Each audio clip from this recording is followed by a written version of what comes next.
Hi, everybody, and welcome to the Mind on Mental Health podcast. My name's Andy Dean. I'm a licensed clinical social worker. And today we're actually switching things up a little bit. I'm actually the one who's going to be interviewed today.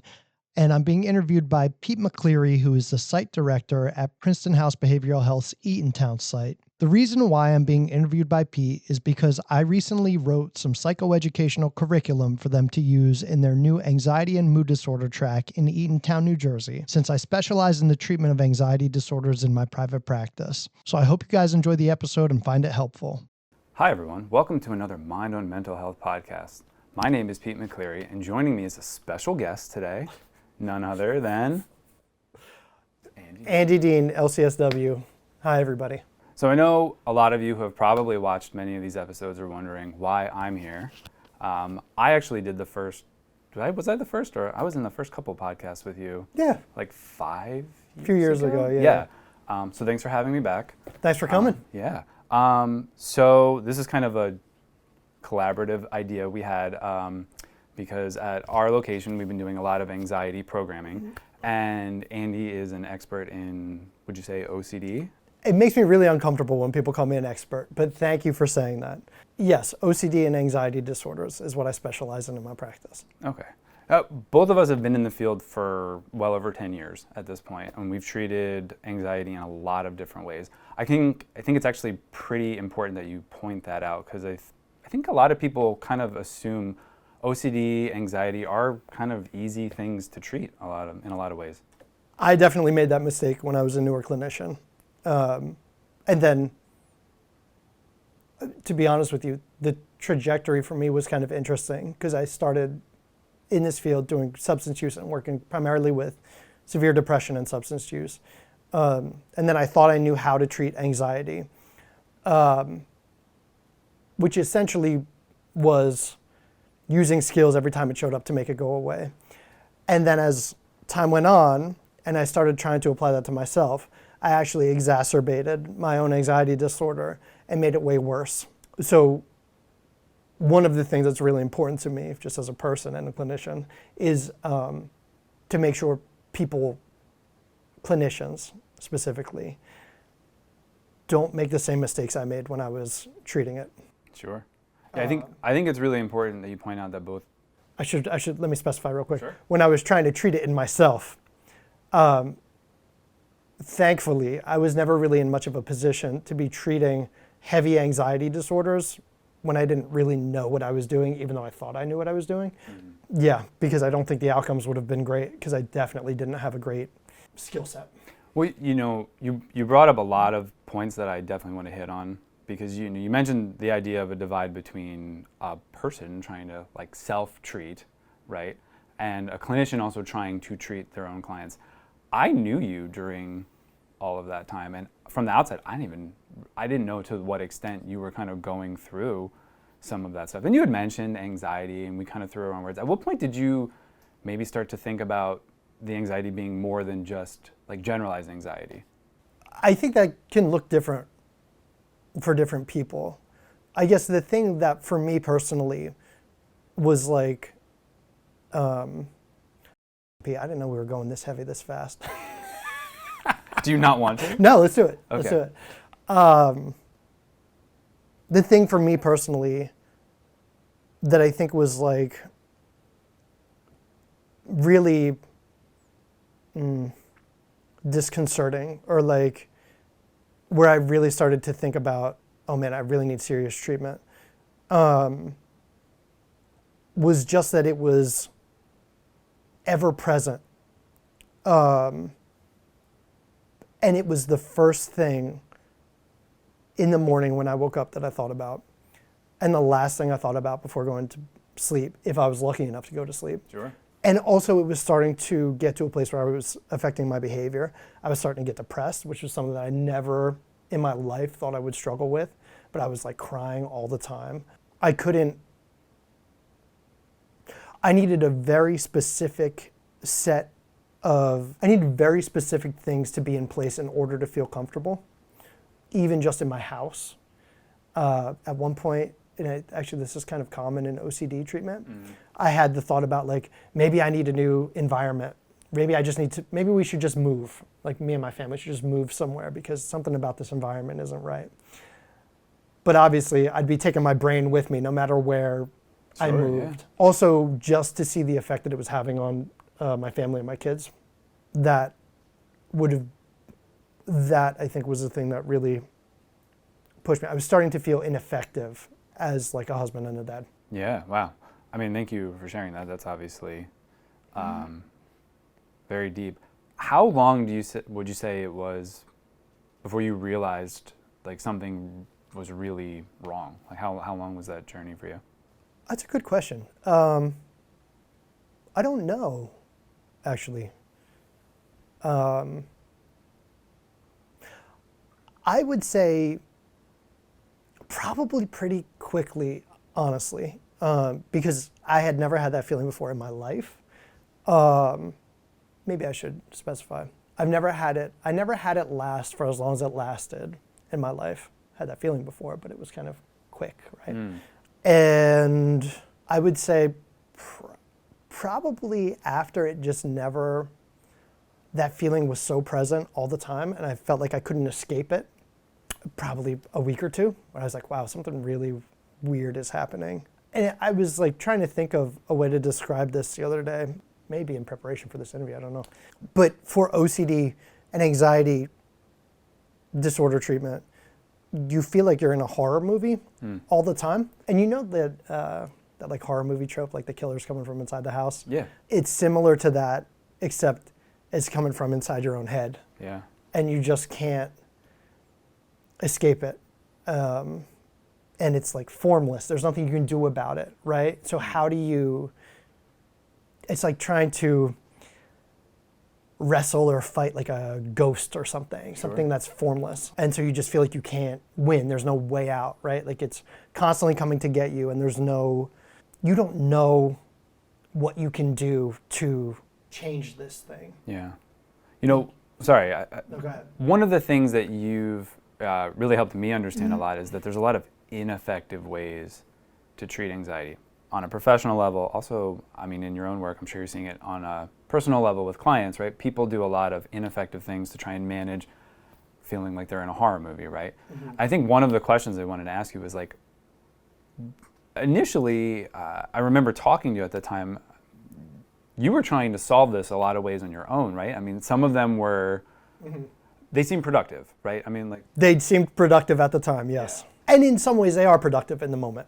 Yeah. But even like little things, like I want to help people understand just from, so they have the light bulb moment of realizing that they should get help, right? Sometimes it's that idea of like diving into the gym or trying to do something to get healthier, stronger.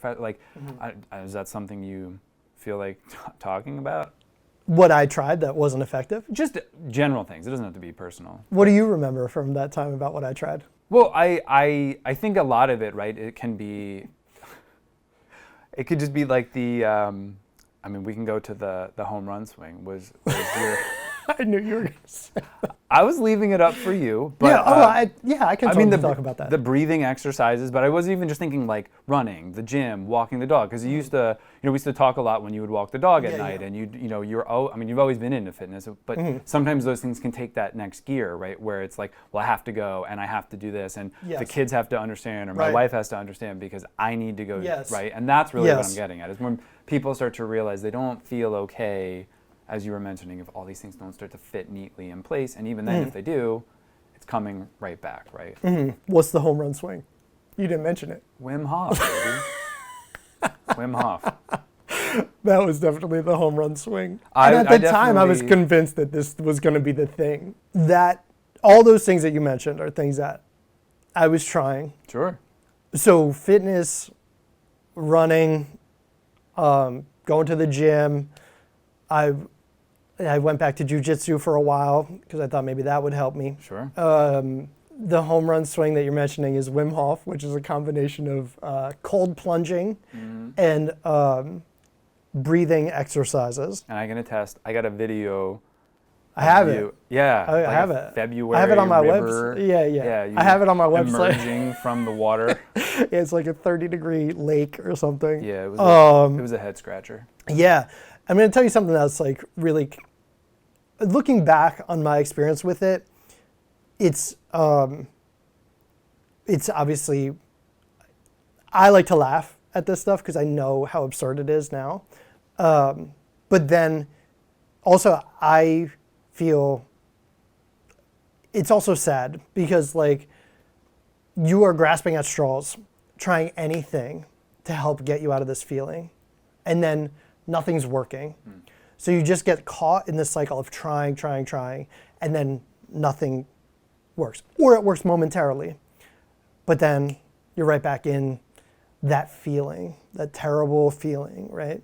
That being said, the funny part of the thing that I was going to tell you, I don't know that I've mentioned this to you before. I've never talked about this on camera before because it's so embarrassing. Was that I actually came across that Wim Hof thing.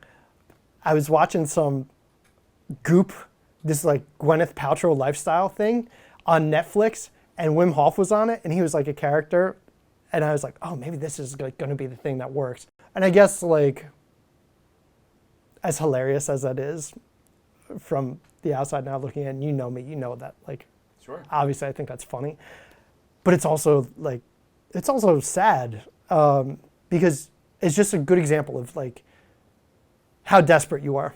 Well, I think that really is kind of like a really good point to make, because it's not that the Wim Hof thing doesn't yield its own results. I mean, there is like a progress you were making, right? But it's separate from anxiety. The whole idea was that you kind of had convinced yourself that this was something that would help. It would help, yeah. Yeah. And I think that's where so many, clients that I can tell you in my own practice, supervising a lot of clinicians, I see them falling into that trap of like, oh, I have this client. Hey, guess what? They are really anxious, but now I got them to go to the gym, and the therapist is all excited, right? And like it's like it's a pit, right? That it depends, and like the distinction is how are you doing that thing, right? What's the intention behind what you're doing? If you're scared to go to the gym and then you go to the gym anyway, even though you're scared, that's a win. That's huge. That's great. Sure. The therapist should be excited in that case. But if you're teaching the client when anxiety shows up, you need to respond to it to make it go away. So let's try going to the gym. If you're going to the gym in an effort to get rid of the feeling, that is something we don't want to do. Right. Because we're teaching our brains that we need to be scared of this feeling, we need to make it go away, right? So it depends on how you're doing that and how you're teaching that to the client. So any skill you teach somebody can be helpful, I think. I mean, maybe not any skill, but many of the skills that we talk about in therapy can be helpful. But therapists do not talk enough about how to apply the skill.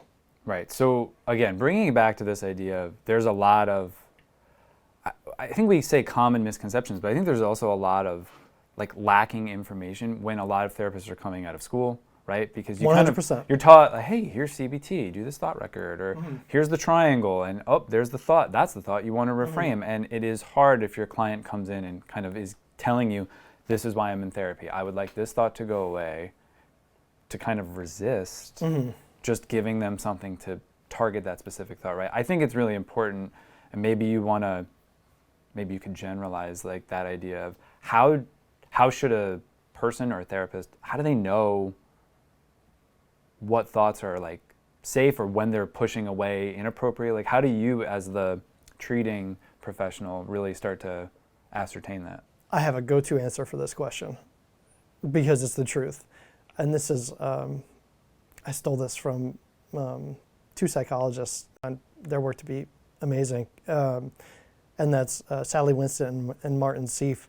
But it's the attitude that you use the skill with. That's the litmus test. So like if you're doing the container exercise, or if you're going to the gym with the attitude of like, I'm going to go to the gym, maybe this will help me, maybe not, but I feel like it's good for my health, so I'm just going to do it.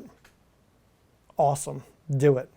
If you're going to the gym with the attitude of, oh my God, this feeling's here, I need to do something about this, let me try going to the gym, I would say maybe try not going to the gym and just sitting with the feeling. Because the attitude with one is like, this thing is something that I need to address right now because it's dangerous. The attitude with the other is like, let's see what happens. That makes sense? Definitely. So I think that kind of leads into one area that I wanted to ask you about, which was, a lot of times therapists acquire a lot of skills, and people acquire a lot of skills from managing their anxiety, right? Anxiety is a necessary part of living life. You had talked to me recently about the ACT, acceptance and commitment therapy. And I remember one of my first thoughts was like, yeah, I remember ACT. I remember it was a big deal like a decade ago, and like everyone really kind of, bought the workbooks and like went to all the trainings. It was kind of like the post-DBT, like, oh, this is the new thing. And when you look at the skills, a lot of it is like carryover from some of DBT. And I remember thinking like, okay, in our talks, skills can be, something to be mindful of. When you just kind of mentioned that it's all about this mindset that you use the skill with, that's where I was kind of like the light bulb moment for me, like, oh, that's why the ACT skills make so much sense, because of the way that they kind of ask the client to engage the anxiety with the skill that's being used. Could you pick up on that? Because I feel like you probably use it much more in your practice than I do. I think the thing that's helpful for me as a clinician, and why I like the ACT model, is because I think it does a really great job at making the point that we want to experience thoughts and feelings that we have and not try to do anything about them, right? And it's really more about the resistance to the thing that's keeping you stuck than it is about the thought or the feeling that you're having. Make sense? Yeah. So I always use this metaphor, and I've talked about this in videos before. It's like when you have an anxious thought or an anxious feeling, we want to imagine like the clouds rolling in, right? And it's like there's like a storm here now. But the more that you are resisting the storm, you're outside yelling at the clouds saying like, I hate this feeling, I don't want this here, what can I do to make the clouds go away? The more energy you're given to that storm. And that's resistance, right? And I think, for me, acceptance and commitment therapy does a really good job of explaining that, like, it's not about the fact that the clouds are here, the storm is here. It's more about that attitude or that resistance. That's really the thing I think we want to target in anxiety treatment, is resistance and attitude, as opposed to the thoughts or the feelings, right? Because like I tell my clients this all the time. If you try not to have an anxious thought or feeling, or you come in here with the goal of not having anxiety anymore, we're losing. Why are we losing? It's the white bear exercise. It's the white bear exercise. Right? Don't think about a white bear, yeah, or a purple bear, or whatever. Don't think about a white bear. Yeah, and I'll do that frequently with people. That's why this, and we talked about my own personal experience with it. That was the mistake I was making, was that I was directly trying to target the thoughts and the feelings that I was having to make them go away, as opposed to realizing that like these things are just going to come along sometimes. And it's not about whether or not the things come along, it's what you do with that when it's there. Does that make sense?